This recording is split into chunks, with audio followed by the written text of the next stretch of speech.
Well, it seems liberal Democrats and their big tech media allies have succeeded at instilling fear in people's lives and deceiving people about a lot of things.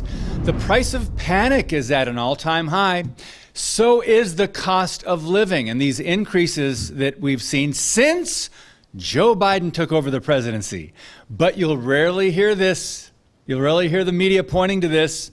That's right. Today's problems are the fault of President Trump or Vladimir Putin.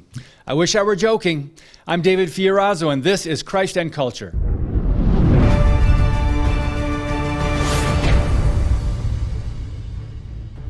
So inflation is at a 40-year high, 8.5%, due in part to federal policies, including but not limited to the printing of money at disturbing levels, bad energy policy, and being overly generous with Americans' money, giving it to countries that hate America. Bottom line, people have been feeling the financial pinch. So check this out. In July of 2020, here's what Joe Biden tweeted. Quote, "You won't have to worry about my tweets when I'm president." Wow, what a relief. Things are so much better.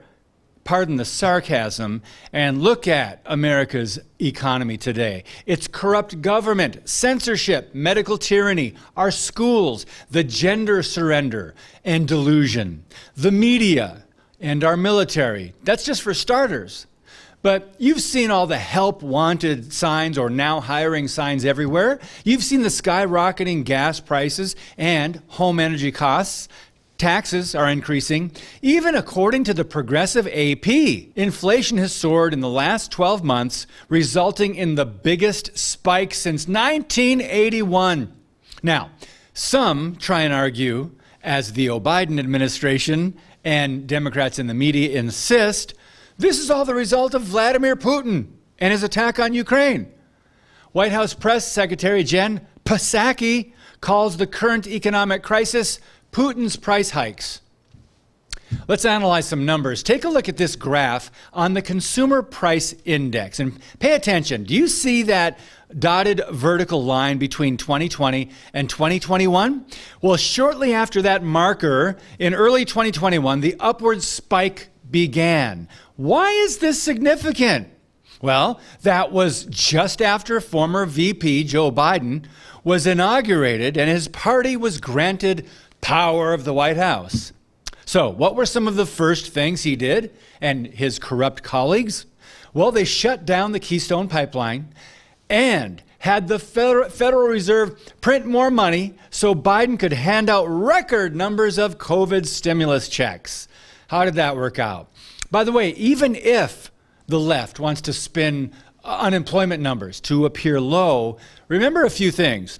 Many people are no longer looking for work. Many are working part-time at home, while others had their slush money run out. Now, President of Judicial Watch, Tom Fitton, said this: "The left is no more bothered by high inflation than by high taxation, as both undermine the private economy and make it easier to finance big government." Now, this isn't a matter of old Joe Biden not having the business sense President Trump has. This is a matter of progressive ideology within the Democrat Party, aiming to weaken the American economy. Basically a war on capitalism. And many of these global socialists seem content to watch American citizens suffer. The left talks so often about compassion, don't they? So where is theirs? Especially toward low-income households, those who are hurting, those in inner cities, many of whom were already struggling. But sadly, not surprisingly, however, the Democrat narrative appears to be working and convincing uninformed and low-information voters. Check this out, reporting on an ABC poll. The Daily Caller says a large majority of Americans blame high gas prices on Russian President Vladimir Putin. Not that we should trust the accuracy of practically any media poll, but a whopping 71% of respondents blamed Putin a great deal for the high costs at the pump, while another 68% blamed big oil for the prices, echoing another Democrat talking point. Putin and oil companies are the problem? Wait a minute, numbers please. According to Energy Information Administration data, Russian oil and petroleum imports represented just 2% of total supplies to the United States in 2021. The propaganda, however, is working. It just happens to be hurting the people and causing the nation to head down a dangerous road. Common sense would lead us to ask, why is the public support of Biden so low? Well, another poll, this one from CBS, seems to indicate the Biden administration is a sinking ship. Only 37% of Americans approve of the Democrat Party's handling of the economy. 63% disapprove. The lowest marks are for how they're handling inflation. 31% approve, 69% disapprove. Biden's approval rating is the worst CBS News has ever registered. Let that sink in. But it doesn't matter. Why? Because registered Democrats will likely vote in the next election for whoever has a D in front of their name. You know the story, it's a broken record. That, my friends, is idolatry.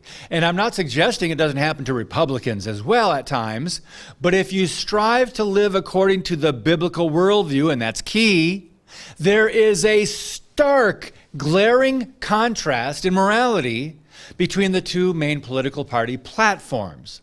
The choice should be obvious, but it's not that simple. It's often human nature to hang on to things in life that aren't good for us or to change old habits, even when we have a contradiction between what we believe and what we do.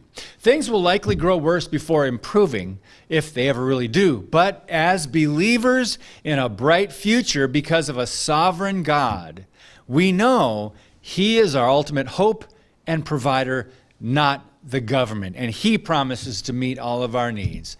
God bless you, and keep speaking the truth about things that matter.